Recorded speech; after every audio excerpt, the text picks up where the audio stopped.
Hello friends, স্বপ্নার রান্নাবান্না নতুন আরেকটি রেসিপিতে সবাইকে স্বাগতম। আজকে আমি খুব সহজভাবে মজাদার একটি পুডিং তৈরি করে দেখাবো। চলুন দেখে নেওয়া যাক আজকের এই সহজভাবে মজাদার পুডিংটি তৈরি করার রেসিপি। পুডিংটি তৈরি করার জন্য এখানে আমি 5-6 পিস পাউরুটি নিয়েছি। এবার পাউরুটির লাল অংশগুলোকে ফেলে ছোট ছোট টুকরো করে কেটে নিচ্ছি।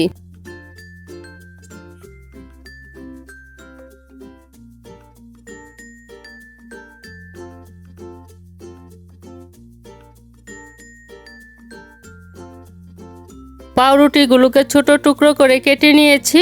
এবার এগুলোকে আমি ব্লেন্ডারে দিয়ে দিচ্ছি।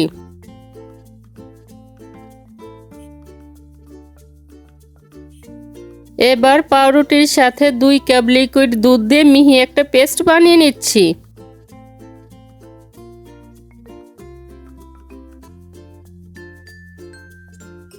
এবার পুডিং তৈরি করার জন্য প্যানে দিয়ে দিচ্ছি 2 কাপ লিকুইড দুধ, তৈরি করে রাখা পাউরুটির মিশ্রণ, স্বাদমতো চিনি, 3 টেবিল চামচ কাস্টার্ড পাউডার, সামান্য পরিমাণ লবণ, 1 চা চামচ আগার আগার পাউডার ও 1 টেবিল চামচ মাখন দিয়ে সমস্ত উপকরণ ভালো করে মিশিয়ে নিচ্ছি। মিশানোর এই কাজটা আমি চুলাটা বন্ধ রেখে করে নিচ্ছি।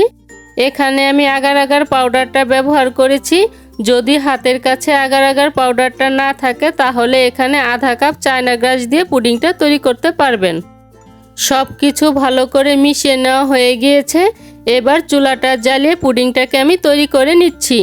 পুডিংটা তৈরি করার সময় এটাকে অনবরত নাড়তে হবে, নয়তো এটা তলায় লেগে যাবে, যেহেতু এখানে আমি আগার আগার পাউডার ও কাস্টার্ড পাউডার ব্যবহার করেছি।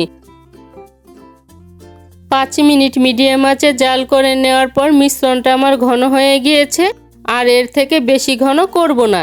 এখন এটাকে আমি নামিয়ে নিচ্ছি।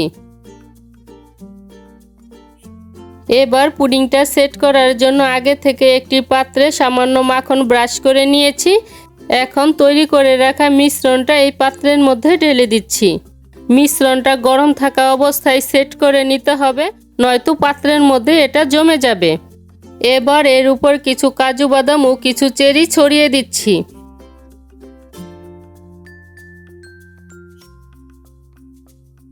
এখন এটাকে রুম টেম্পারেচারে রেখে তারপর 2 ঘন্টার জন্য নর্মাল ফ্রিজে রেখে দিব।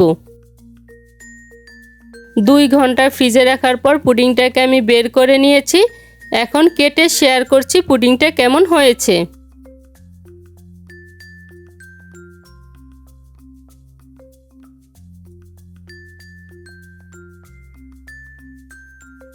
ব্যাস তৈরি হয়ে গিয়েছে খুব সহজভাবে তৈরি মজাদার এই পুডিং। আজকের এই সহজভাবে তৈরি পুডিংয়ের রেসিপিটি কেমন হয়েছে তা আমাকে কমেন্ট করে জানাবেন। ভালো লাগলে লাইক, শেয়ার এবং সাবস্ক্রাইব করতে ভুলবেন না। আজকের মতো এখানেই বিদায় নিচ্ছি। দেখা হচ্ছে পরবর্তী নতুন কোনো রেসিপিতে।